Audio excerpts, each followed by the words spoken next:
पिला माने तम समस्त को मु स्वागत करछु मो यूट्यूब चैनल तो +2 second year arts science commerce पिला तो पिला माने तम मनक पई मु नियासी कोना 3 मार्क एवं 2 मार्क रो कोना ना तमरो सिलेक्शन क्वेश्चन बुझेला तो सिलेक्शन क्वेश्चन तम मनक पई नियासी जोटा बहुत गुरुत्वपूर्ण बुझेला तो 2 मार्क 3 मार्क सिलेक्शन जेति जहा आणुची सेति पढ निश्चित तमे परीक्षा रे पाई जो एवं मैराथन क्लास रे जो सब भी आणुची तो ता भितर मध्ये तमे पाई जो बुझेला तो जहाँ भी क्लास करछि गोटे भी मिस करनी पिला माने नल हैरान हे जिवो तो बुझेला मु चाहुनी मु छुआ केही भी हैरान हुंतु तो समस्त भलो मार्क रखियो समस्त मोर आशीर्वाद अछि समस्त God bless you all the best पिला माने बुझेला तो समस्त को पिला माने मोर समस्त कहबो जय जगन्नाथ जय श्री राम राधे राधे बुझेला तो समस्त को मोर चलो हमें स्टार्ट करबा तो कोन देछि प्रथम क्वेश्चन देखिनबा प्रथमे वर्तमान शिक्षा डिग्री संपर्क रे आउटसाइड को मत कोन कोन ना प्रबंध होची स्वाधीन देशर शिक्षा चिंतार प्राबंधिक गोलक बिहारी धळ आउटसाइड कहिसंती जे बंगला भाषा रे अनेक लोक एमए करी प्रथम श्रेणी पाउछंती किंतु सही प्रथम श्रेणी किछि मूल्य नथिबारु अधिकांश कोन करछंती ना डिफिल और परवर्ती समय रे डिलटी करूछंती कारण शिक्षार मान कमुथवारु सेपरी करबा व्यतीत अन्य माने शिक्षार स्तर जेतु कमुची सेथिबाई से माने कोन ना अधिकांश डिफिल ओ परवर्ती समय रे डिलटी करूछंती नेक्स्ट गोसाई महाराज सप्रवित होई सारिबा परे गोसाई महाराज सप्रवित होई सारिया परे पाणो को कोन कहितिले ना प्रबंध तिनि तुंडरे प्राबंधिक भुवनेश्वर बेहरा गोसाई महाराज पाणो को प्रथमे देखि डरी जाइथिले विपदर सप्रवित होई पाणो को कहितिले हयरे पाणो सतेर कोन 60 वर्ष न पुरिले तम मानकर बुद्धि होए नाही छेली के कुकुर के तू चिन्हि पारुनु जजमान छेली के दान कले सांगरे आनिला बेलु से वीडियो टारी होतला सेथिबाई बोही नै जाउछि तापरे कोन देला गोपबंधु को रूपचित्र प्रदान कर गोपबंधु को रूपचित्र जेटा विषय होछि पुष्पपुर रे वर्षा वर्णन लेखक कृष्णचंद्र पाणिग्राही प्राबंधिक उत्कलमणि गोपबंधु को जीवन कर्ममय साधना को अति सूचनात्मक और अनुशीलनात्मक भावरे प्रकाश करिसेंती गोपबंधु को रूपचित्र देई से कहिसेंती कोन ना से थिले सुशूल अश्रुल खर्बक्षम मनुष्यटीए जे कि बकुड़ा वनरे कुटीर रचि वन विद्यालय गठन करी ओडिशार भविष्यत गठन करिवार संकल्प कोन नेई थिले तापरे परीक्षा विषय रे साधारण लोक आश्चर्य हेबार कारण कोन विषय स्वाधीन देशर शिक्षा चिंता प्राबंधिक गोलक बिहारी धळ परीक्षा संपर्क रे अभिमत दे प्राबंधिक लिखिचंदी कोन आग अपेक्षा वर्तमान परीक्षार स्तर बढ़ी बढ़ी चलीछि एही सब परीक्षा हेबा परे परीक्षा संपर्क रे आगरु जो असाधुता नथिला ताहा सब सुनिबा को मिलुछि तेनु लोक साधारण आश्चर्य भी हेउ छंती एवं परीक्षा रे पिलांक पई प्रश्नोत्तर बही बिक्री छडा आउ किछि कोन लाभ हेउ नाही नेक्स्ट उत्कल कमलर केसर बोली काहाकू कह जायछि ओ काहेंके ना विषय पुष्पपुर वर्षा वर्णन लेखक कृष्णचंद्र पाणिग्राही नीलाचल को उत्कल कमलर केसर बोली कह जायछि कारण समग्र उत्कल को जदि एक कमल सहित तुलना करा जाए ताहले सही कमलर केसर होची नीलाचल धाम कारण निजे लीलामय श्री जगन्नाथ एक वासस्थली भावे बाछिछंती इतिहास को पर्यालोचना कले जना जाए जे श्री जगन्नाथ ही उत्कलर इतिहास शांति मुक्ति मैत्री भक्ति भीति सबु एकाधार रे इटारे ही पुंजीवित होई रहिछि नेक्स्ट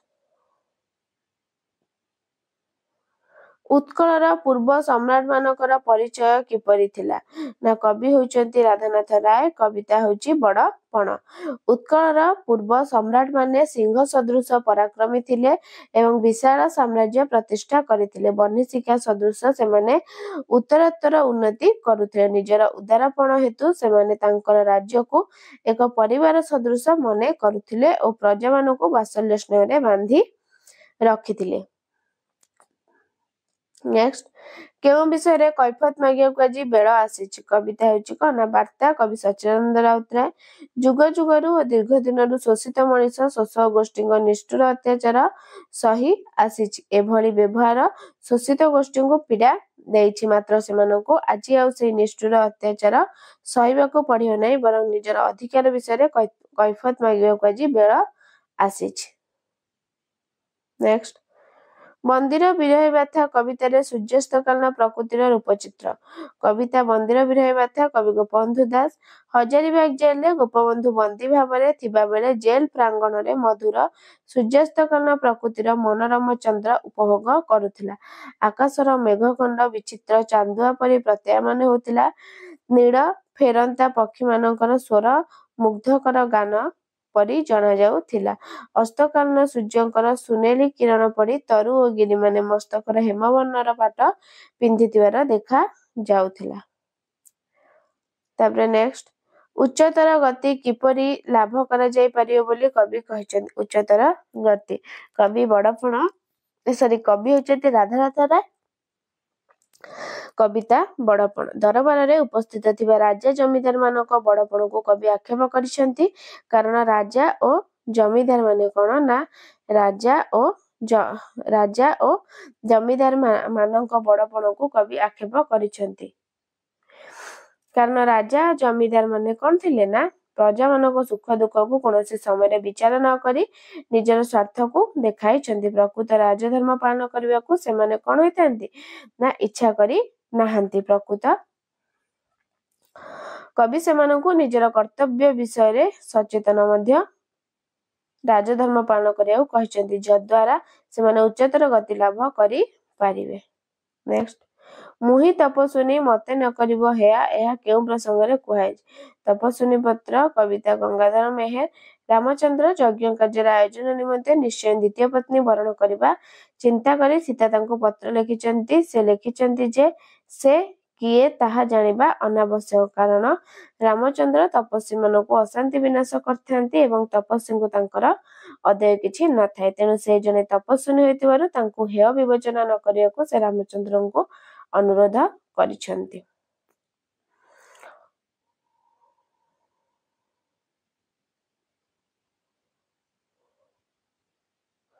ନେକ୍ସଟ, ମିସେସ ମହାପାତ୍ର ବବୁର୍ଚିଖାନାରେ କଣ ସବୁ କରିଥିଲେ? ମିସେସ ମହାପାତ୍ର, ଗଳ୍ପ ସଭ୍ୟ ଜମିଦାରରେ ଗାଳ୍ପିକ ଫକୀରମୋହନ ସେନାପତି।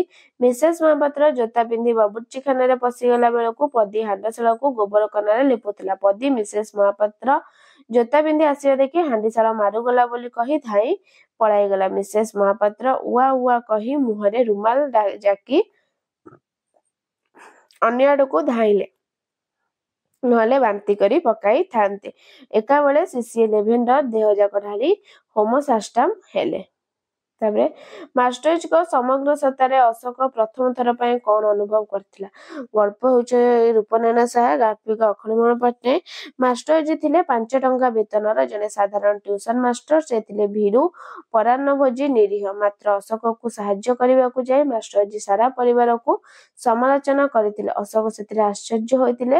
ମାଷ୍ଟରଜୀଙ୍କ ଭିତରେ ଯେ ଗୋଟିଏ ବିଚାରକ ଆଦେଶ ଦେବାର ଭାବ ରହିଛି ତାହା ତାଙ୍କର ସମଗ୍ର ସତ୍ତାରେ ଅଶୋକ କଣ ପ୍ରଥମ ଥର ପାଇଁ ଅନୁଭବ କରିଥିଲା। ନେକ୍ସଟ, କିନ୍ତୁ ରାଜାଟିଏ ବୁଦ୍ଧି ହେଲେ ଚଳିବ କି ଏ ପ୍ରସଙ୍ଗରେ କଣ କୁହାଯାଇଛି? ନା ଗଳ୍ପ ଆକାଶ କଇଁଚର। ଗାଳ୍ପିକ ମନୋଜ ଦାସ। ରାଜା ଯେତେବେଳେ କଣ କରିଥିଲେ ନା କଣ ନା ବାତିଲ ରୀତିରେ ଅତି ଚତୁରତାର ସହ ତାଙ୍କର ସମସ୍ତ ସଦସ୍ୟ ବୁଦ୍ଧୁ ନୁହନ୍ତି ବୋଲି ପ୍ରମାଣ କଲେ। ସେତେବେଳେ ସେ ଅବଶିଷ୍ଟ ଲୋକ ହିସାବରେ ନିଶ୍ଚୟ ବୁଦ୍ଧୁ। ଏହା କହି ସେ ହଠାତ୍ କାନ୍ଦି ପକାଇଲେ। ରାଜାଙ୍କ କାନ୍ଦ ଦେଖି ସମସ୍ତ ସଭାସଦ୍ କାନ୍ଦି ପକାଇଲେ।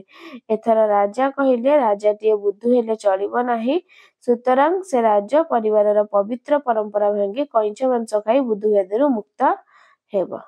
ନେକ୍ସଟ, ଡାଲମଣ୍ଡିକୁ ଏକ ହତଶ୍ରୀ ସଭ୍ୟତାର ଡଷ୍ଟବିନ ବୋଲି କାହିଁକି କୁହାଯାଇଛି ଓ ବନାରସରେ କାହିଁକି ସନ୍ଧ୍ୟା ହୁଏନା ବୋଲି କୁହାଯାଇଛି? ନା ଗଳ୍ପ ହେଉଛି ରୂପନାରାୟଣ ସାହାର। ଗାଳ୍ପିକ ଅଖିଳମୋହନ ପଟ୍ଟନାୟକ। ଡାଲମଣ୍ଡିକୁ ଏକ ହତଶ୍ରୀ ସଭ୍ୟତାର ଡଷ୍ଟବିନ ବୋଲି ଲେଖକ କହିଛନ୍ତି କାରଣ ଏଠାରେ ରହିଥାନ୍ତି ସହସ୍ରାଧିକ ବାରଙ୍ଗାନା। ଲକ୍ଷ ଲକ୍ଷ ରୂପ ପିପାସୀ ନାଗରିକ ଡାଲମଣ୍ଡେ ନିଜର ରୂପ